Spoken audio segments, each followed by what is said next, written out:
大家好，我是云飞。红米手表5的第一时间开箱详细介绍，大家都非常喜欢，毕竟这么大的屏幕，然后颜值又在线，确实挺吸睛的。咱们也跟着上了个热门，同时大家也催我更新详细的使用评测，我当然也是不会辜负大家的一个期望。从到手到现在一直都在佩戴，一直都在使用，同时还准备了对照的佳明。肯定会给大家一个从我角度来说尽量全面的测试和参考。当然，我的使用不一定和大家都一样，仅供大家参考一下。它的系统也是更新了新的版本，变流畅了一点的同时，还有了对讲机的功能。目前我手里是没有支持这个功能的其他的设备，所以我又搞了一台给大家抽奖，同时也测一下这个对讲机。那么咱这不得先点赞收藏支持一下？这就开始正片。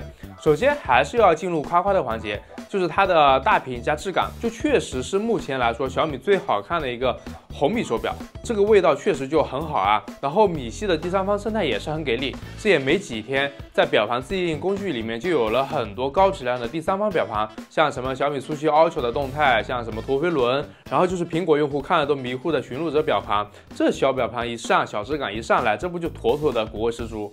而且果然红米5是支持扫秒刷新的，就还是那个寻路者的表盘，就里面还是有很多种的效果，换一个效果大家看一下它的扫秒效果，就还是非常棒的。然后就是大家都在详细视频里面看到的一个卡顿，确实是第一版的固件是有比较明显的卡顿，在更新了固件之后，这种现象会好一些。到什么程度呢？我们可以在小米手环9 Pro 的视频里面说，这是最流畅的小米手表，但在红米5这里，虽然固件更新了，但还是没有到这个地步啊，只能说你在使用的时候依然会遇到卡顿，只是说没有那么卡了。我们可以简单举个例子，就拿它的信息卡片来说，这个是我们新固件的红米手表5，然后大家可以看一下这个效果。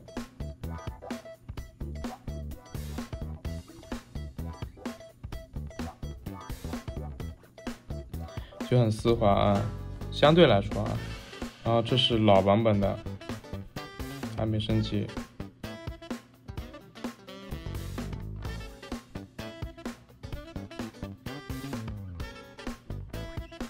它这个相对来说你就控制不太好，而且它会有一些卡顿，有一些卡顿感在这里面。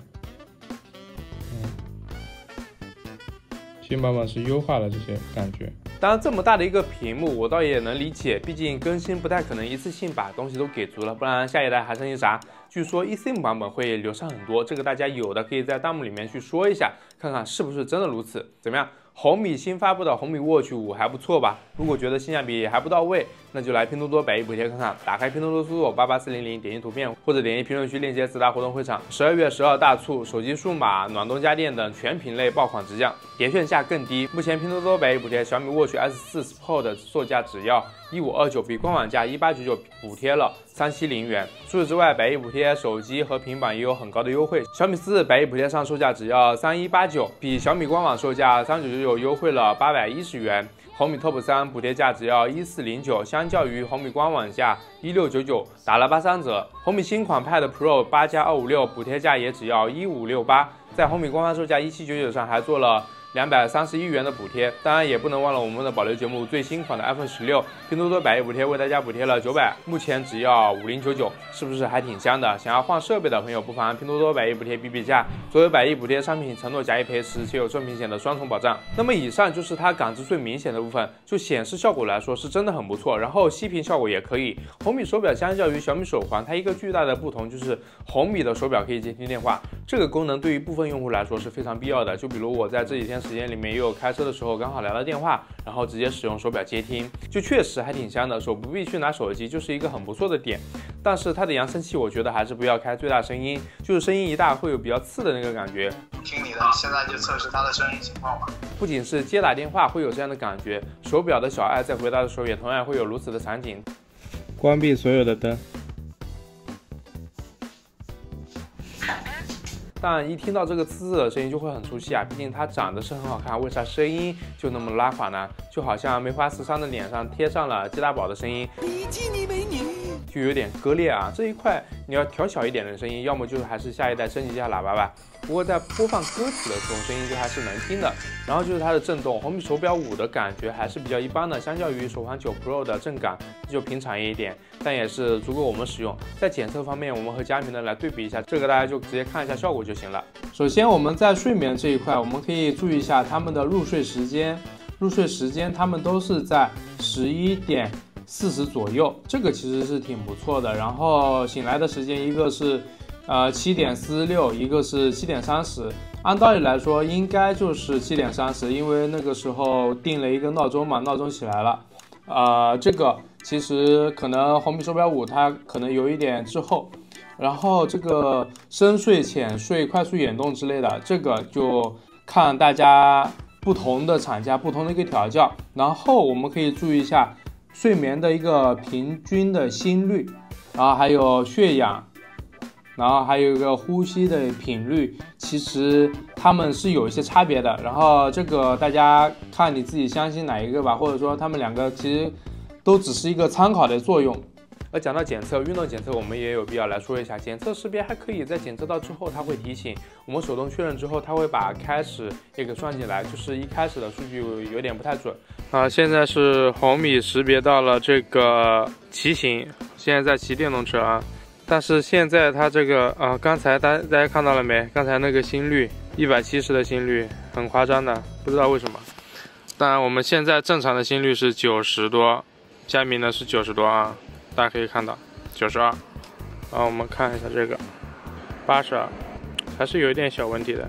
这块比较一般吧。运动这块我也是带它走了很远的路，有16公里。我们一起来看看它的运动界面和它的一个运动准确度。实话来说，就这个距离这个误差它也是比较小的，就还是挺不错的。但是有16公里啊，走着，累计爬升这么多，我们开始。你不是说没有爬升吗？开始。计时已开始。12米后向左转。来了。然后，这个手表我们也开一下徒步。Go。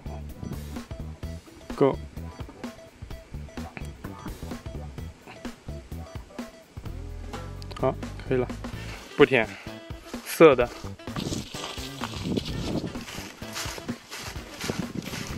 而在运动检测这一块，其实我还是蛮惊喜的，因为小米手环9 Pro 它其实10公里左右，它误差了大概有500米吧。但是这个16公里，红米手表5反而它这个差距它并没有那么大，而且这个数据我感觉也还是挺不错的啊。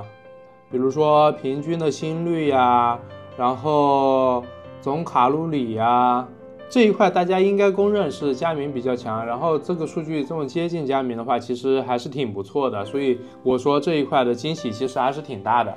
它的运动数据是还可以的，但是它这个大表盘搭配这个表冠是会有一点小问题，就比如说打羽毛球，像我的手应该算是一个小手了，那么我佩戴它在右手的时候就会出现一个情况，在运动的时候会不小心碰到，也就是误触，这我觉得小米的固件在后面还是要升级一下。你看这个运动数据的对比，就是同时打开然后同时关闭的，但是红米手表5的数据时间会差了很多，就是因为中间不小心误触了2次，休息的时候才发现，这点应该是会有其他朋友也会遇到，还是很值得注意一下的。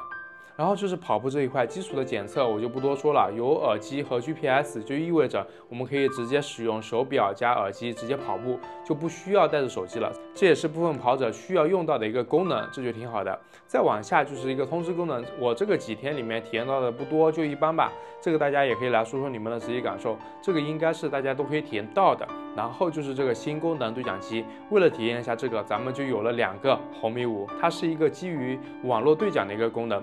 我实际测试下来，这个功能还是非常不错的。我们创建好了队伍之后，只要手机有网络，然后对面也开着对讲机的功能，就可以直接对话了。不过这个对话是交替的，我们来看一下它实际的一个效果。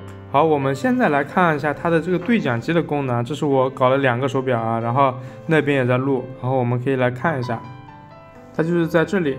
然后我这里已经组建好了队伍啊，它这边是这样子，就是我们口令组队之后，我们点进去，我们可以邀请别人进去，队伍信息2个成员，然后邀请，就输入了这个码之后，就口令组队嘛，口令组队之后，我们就可以从这里点击讲话。就比如说现在我们2个人在线，而且在用不同的网络，我这里是移动的网络，就是我们的移动数据嘛，然后里面的是我们的 WiFi， 只要两边同时有网络就行了，不一定非要局域网啊。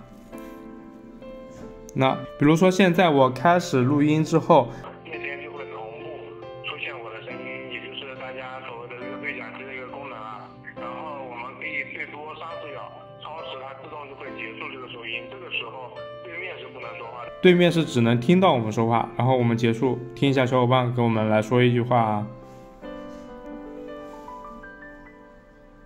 能收到声音。那它就是一个这样子的一个感觉啊。好的好的，这边收到，这边收到，这边收到，这边收到。但是它这个我们在点击讲话的时候，我感觉它这个息屏息的有点快啊，就是它跟那个息屏的逻辑感觉是有一点点冲突的。你看又息屏了，我尝试一下戴在手上它是什么样的感觉啊。好，现在我们是戴在手上了。那比如说现在我们单独去讲话，我们来看一下它会不会自动息屏。好的，它也会自动息屏，所以这个我觉得还是有优化的一个空间啊。OK， 它就是大概就是这样一个逻辑啊。以我现在理解来说，和我实验的来说，它是可以直接优网，我们距离不管多远都行，这还是挺好的啊。浩哥，你再随便发点什么呗。发了。快点，我要看比赛。然后它在这边的这个历史语音这里也会有我们的一个聊天的一个记录，就是对话的一个记录啊，我们可以简单听一下啊。好，现在我们这里录制了一个差不多30秒的一个声音，然后对，到那边就差不多是这样一个情况。然后这里还有一个蓝牙耳机，然后震动和按键，双键按键讲话，这些都是可以的。就比如说，然后就可以开始讲话了。这个还是挺方便的啊。这个功能和好基友玩一定是很有意思的，建议刚好买了这个手表的基友可以来试一下，真的很有趣。最后一个我觉得是隐藏功能，就是小米手环9 Pro 不是可以支持比亚迪的车型嘛？其实红米手表5它也可以，不过这个在比亚迪的 APP 里面是看不到的。但是我们可以直接在 NFC 里面选择小米，它检测到了我们的手表是红米5之后，还是会继续给我们上 NFC 的，这还是很棒的一个点。之前一直没有看到有人提，有小迪的可以试一试，用手表来开关锁还是挺不错的。最后就是它的一个续航了，老实说，最近冬天它一直在衣服里面包着，所以在我这边的续航其实没有太测出来啥，但我还是尽可能的看了大家的反馈，然后结合自己这边的一个情况。现在是12月5号啊，我们来看一下，它还有41的电，这个电量确实是很惊人的。总结来说，应该就是和小米手环9 Pro 是差不多的一个情况，大多数人都可以感觉到它续航变长了，这点应该是有很多手表机主都能够感觉得到的。大家也可以弹幕来说说你们的一个看法，全开有10天左右的续航还是蛮好的。而视频的结尾，我也来跟大家说说我的看法。诚然，它不是一个完美的手表产品，很多的功能也不是做得很好，但就确实给了蛮多有用的功能，特别是它的载体是这样一个漂亮的大屏的手表，结合它的价格，只能说你的需求在这的话，预算也还 OK， 那么你就可以选择它。如果你觉得它性价比不高，而且你用不到它的那些功能，那为啥不选择手环9 Pro 呢？那么这就是我这次的红米手表5的一个详细体验分享了，希望可以帮助到大家。最后别忘了拼多多搜索88400或者点击评论区的链接享受100亿补贴的折扣福利。你也来说说你的看法吧，买过的人来留言啊！如果有什么想我测的产品，也欢迎评论。我是云飞，记得点赞收藏。那我们下期视频再见。